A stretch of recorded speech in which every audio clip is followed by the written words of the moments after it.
Guinness Punch is basically an alcoholic milkshake. It's very easy to make, very delicious, and it's one for all the adults. So first of all, I'm starting off with a can of Guinness.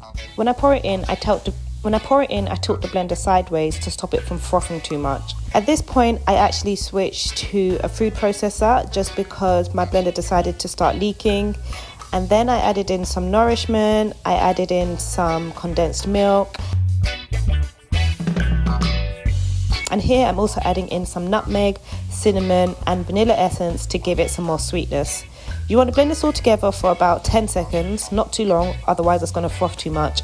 And then you want to transfer it to a pitcher and leave it in the fridge to cool.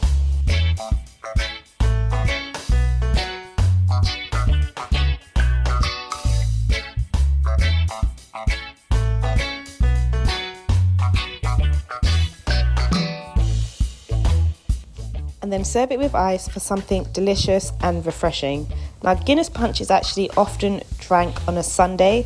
It's one for all the adults, and it's actually a really tasty punch, and the mix of ingredients will have you thinking you're drinking a milkshake. If you like this recipe, please remember to comment, like and subscribe, and I'll see you in the next one.